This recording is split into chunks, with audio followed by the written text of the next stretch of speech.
used to describe Allah. Allah's name is not used to describe the other names. So it is the most fundamental name of Allah. And we said in terms of its meaning that it is the most comprehensive, in that the meanings of all of the other names are found within the name Allah.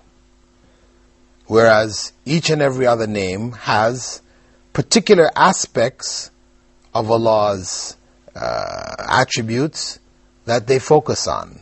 They don't necessarily include other attributes. Sometimes they may include more than one, but they're not comprehensive in the sense of including all other attributes. That can only be said about Allah. Now, the origin of the term Allah is again an issue of dispute among scholars, although the general position held, and this is the same position you will find in Lisan al-Arab, which is considered to be the most authentic and authoritative dictionary, a very extensive dictionary containing many, many volumes. The position held there is that Allah is a contraction from Al-Ilah. Al-Ilah, which means the God, right? Ilah meaning God or object of worship. When you put al before it, then you specify it as being definite, the one and only God.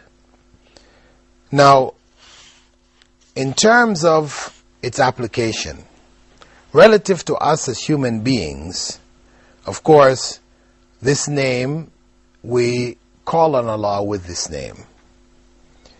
We worship Him by seeking His help, seeking His guidance, etc., using this name. And Prophet Muhammad ﷺ, in order to bind us to this name and keep Allah constantly in our day-to-day lives, He made the Basmala, that is saying Bismillah, or in the name of Allah, He made it a supplication which we are encouraged to say before any act of significance that we have to do, using Allah's name. Also, what He has done in our daily acts of worship, whether they be formal or informal, whether we're praising Allah or whether we're calling on Him for a need, was also to include Allahumma, O Allah, in these various daily prayers. So what we'll be doing over the next few episodes is looking at the various circumstances in our day-to-day lives wherein Prophet Muhammad ﷺ prescribed us using the Basmala and prescribed for us to use Allahumma. Now, some of these will be familiar to you as viewers, Muslims, which you're already using, and a number of them may not be familiar. But in any case, what we're looking at right now is how do we put this name, Allah, in our day-to-day lives.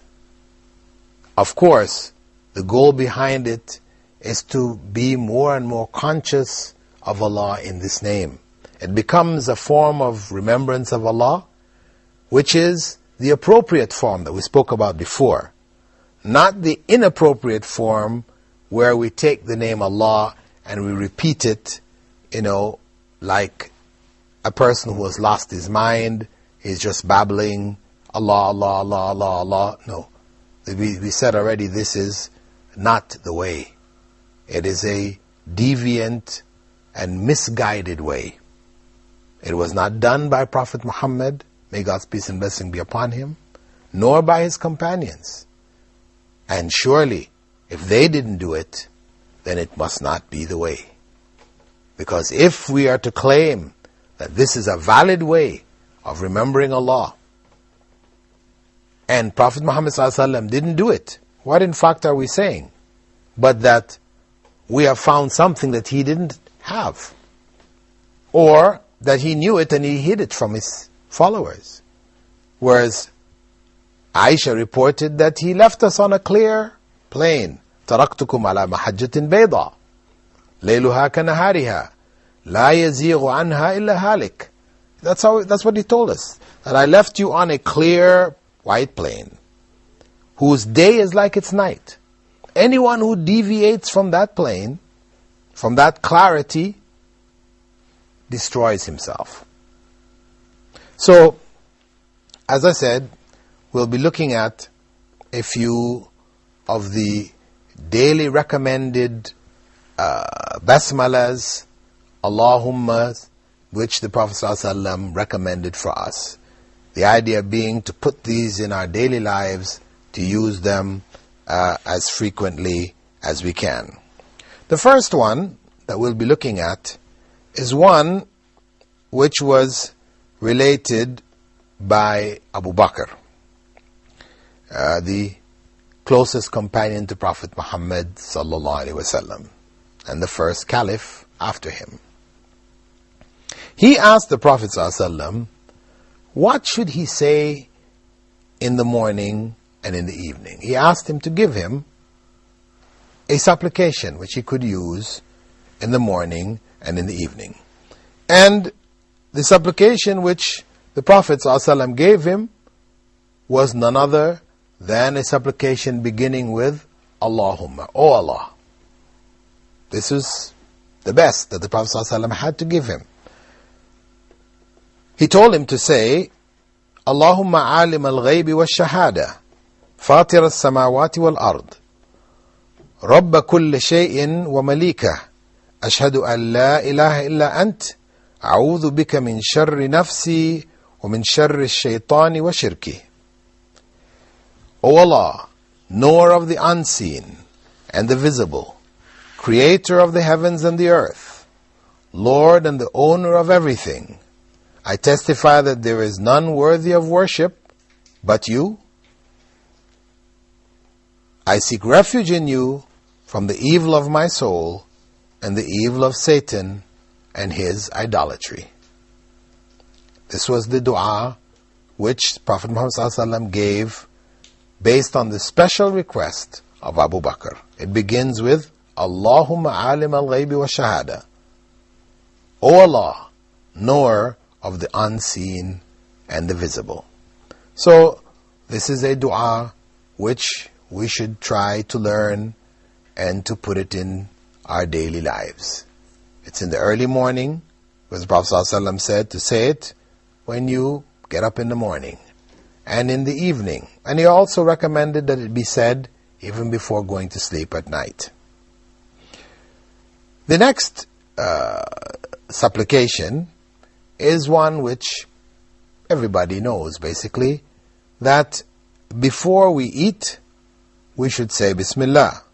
And this is in a hadith which was narrated by Aisha radiallahu anha, that she quoted the Prophet ﷺ as saying, إِذَا أَكَلَ أَحَدُكُمْ طَعَامًا فَلْيَقُلْ Bismillah. If any one of you eats, he should mention the name of Allah. He should say Bismillah. Now this is very simple. Bismillah. And Allah, in His mercy, had His Prophet guide us to this very simple supplication, which, when done with regards to the food that we eat, and we eat regularly, at least 3 times a day, we turn that act of eating, which is normally a mundane physical act to feed our systems, our bodies, keep ourselves alive and functioning. He gave us a simple formula which, when said, turns that simple act of eating into an act of worship. And this is something unique in Islam among the world religions, that we worship Allah while we eat. That act of eating itself becomes an act of worship of Allah. But of course, it is to say Bismillah, but also to be sure that what we're eating is halal. Because of course, if what we're eating is haram, we're going to be shy to say Bismillah before it. As a Muslim, one would feel shy to say Bismillah and eat something which was haram or drink something which was haram. So it is a kind of a reminder for us also that if we can't say Bismillah before what we're eating, then we know we're off the track. We need to get ourselves back in line. So on one hand, the food itself or drink that we're taking should be halal, and also it should have been earned by a halal way for this act of eating then to become an act of worship. The other point that should be kept in mind, the other point, is that when we eat, to keep it as an act of worship, we should also eat moderately. Because Prophet Muhammad ﷺ had said, the believer eats as if he has only one stomach, whereas the disbeliever eats as if he has 7. Believer should therefore eat moderately. And he said that we should eat 1/3, drink 1/3, and leave 1/3 for breathing. So, as he said, the worst container that a person can fill is one's stomach. So a believer eats moderately, he doesn't overeat, controls what he eats, he makes sure what he eats is halal, that is permissible among the things which Allah has made permissible, and at the same time he says Bismillah, he calls Allah, uses Allah's name before he begins to eat. And with that, dear viewers, we've come to the end of our program. So, inshallah, we'll see you in the coming program where we'll continue to look at a variety of other recommended supplications which the Prophet ﷺ gave us to put Allah in our day-to-day lives. Assalamu alaikum wa rahmatullahi wa barakatuh. When you are weak and the road seems long, remember, just remember, seek strength from